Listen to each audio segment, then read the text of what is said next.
미국 정부는 연간 5조 원의 예산을 암 연구에 투입하고 있는데요. 이렇게 의학계뿐 아니라 정부까지 나서서 암 정복 사업에 심혈을 기울이고 있는 이유는 전 세계적으로 급증하고 있는 암 환자 수와 사망률의 증가 때문입니다. 미국에서는 매년 약 45만 명이 암으로 사망하고 있고 우리나라에서도 45세 이상 생존 시 남자는 3명 중에 1명, 여자는 6명 중에 1명이 암으로 사망할 것이라는 통계가 나오고 있습니다. 이런 상황에서 가장 중요한 역할을 하는 것은 바로 첨단 암 치료 기술법입니다. 방사선 치료 역시 빠른 속도로 진화를 거듭해 왔는데요. 이 상황에서 가장 주목을 받고 있는 것은 꿈의 방사선 치료라고 불리는 양성자 치료법입니다.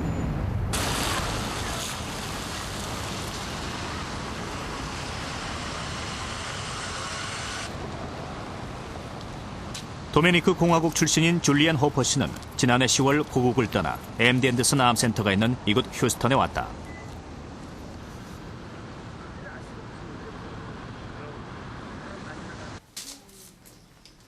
하던 사업까지 잠시 접고 미국까지 온 이유는 암 치료 때문이었다. 어느 쪽이 차시면 더 편하게? 똑같아요? 2004년 편도섬암 진단을 받았던 호퍼 씨는 지난해 여름 폐암 진단까지 받았다. 폐암은 수술을 하는 것이 보통이지만 호퍼 씨의 경우 종양이 너무 큰 데다 그 위치가 복잡해 수술조차 할 수 없는 상황이었다. 처음 진단을 받았을 땐 정말 끔찍했었죠. 의사는 암세포가 치료하기 매우 힘든 위치에 있어서 전신 항암 치료를 해야 한다고 했습니다. 더욱 절망적이었던 것은 그렇게 해도 치료 결과가 좋지 않을 거라는 얘기를 전해 들었을 때였습니다.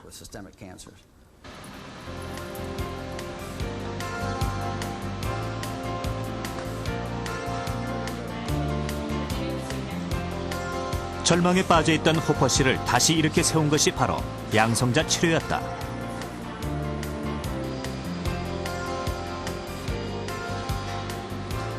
기존 방사선에 비해 치료 효과는 높고 부작용은 적어서 꿈의 방사선이라 불리는 양성자 치료.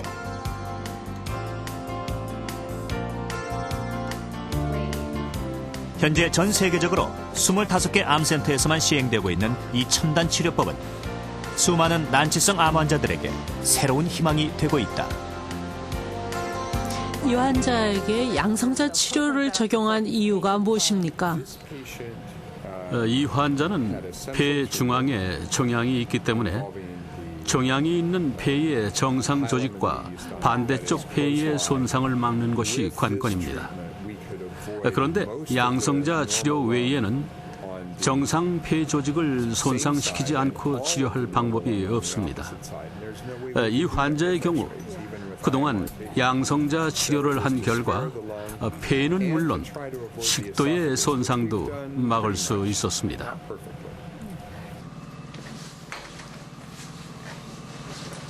정확한 치료를 위해서는 사전 치료 계획이 필수다.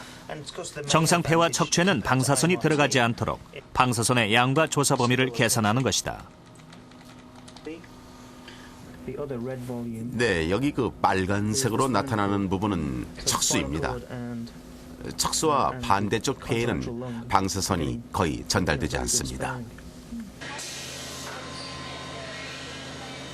치료 계획이 끝나면 CT 사진을 근거로 환자 개개인의 종양 모양에 맞춘 형틀을 제작한다.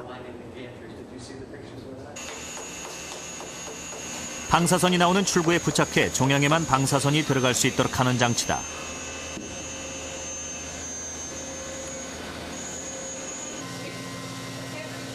반투명 상태의 틀은 방사선의 깊이와 세기를 조절하고 종양의 형태를 그대로 본따서 만든 금속 틀은 종양의 모양대로 방사선이 나가게 해준다. 정상 조직을 보호하기 위한 방패 같은 장치인 셈이다.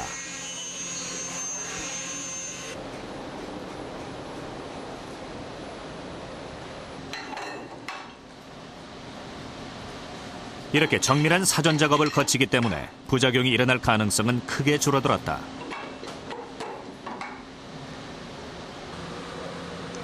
그러나 양성자 치료가 꿈의 방사선이라 불리는 이유는 따로 있다.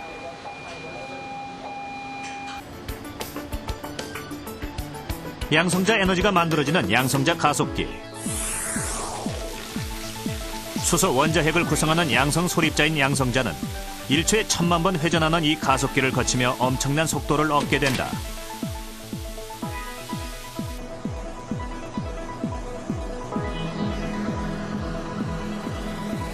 이렇게 빠른 속도를 이용해 몸 안으로 들어간 양성자는 종양에 도달하는 순간 마치 폭탄이 터지듯 최대의 에너지를 방출하게 된다. 기존 방사선은 몸 전체를 통과할 뿐 아니라 깊이 들어갈수록 에너지가 약해진다는 단점이 있다.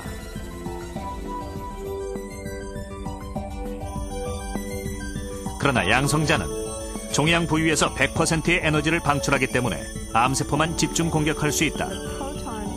양성자 치료의 경우 종양이 있는 부위에서 최대 방사선 에너지를 방출하도록 프로그램화되어 있습니다.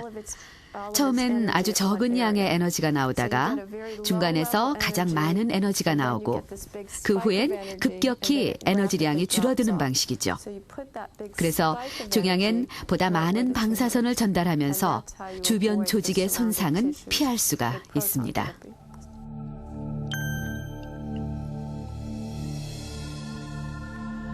종양을 통과한 후에도 30-40%의 에너지가 남아 정상 조직에도 영향을 주는 기존 방사선과 달리 양성자는 종양의 모든 에너지를 쏟아붓고 그 힘이 급격히 떨어지기 때문에 부작용을 최소화할 수 있다.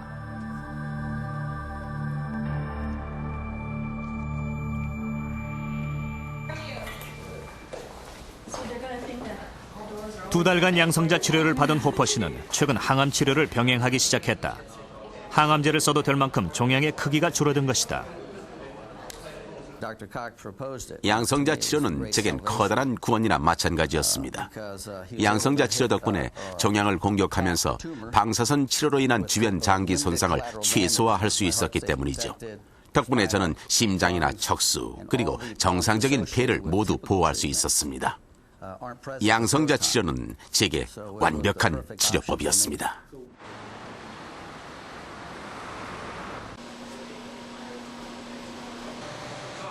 국내에서도 국립암센터에 양성자 치료기가 도입돼 기존의 치료 방법으로 효과를 보지 못했던 암 환자들에게 새로운 치료 가능성이 열릴 것으로 기대되고 있다.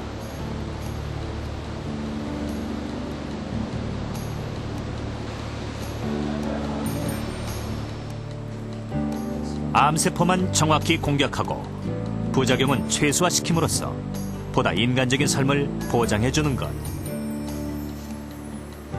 그것이 바로 방사선 암 치료 기술의 최종 목표다.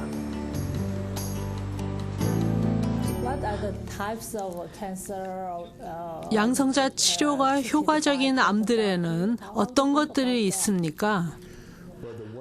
처음에 양성자 치료의 대상으로 삼은 건 안암 그리고 뇌에 생기는 희귀암이었습니다.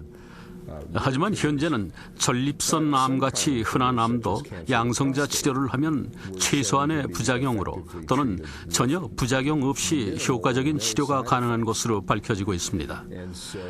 따라서 앞으로 양성자 치료의 적용 범위를 넓히면 암 치료율이 더 높을 것으로 생각합니다.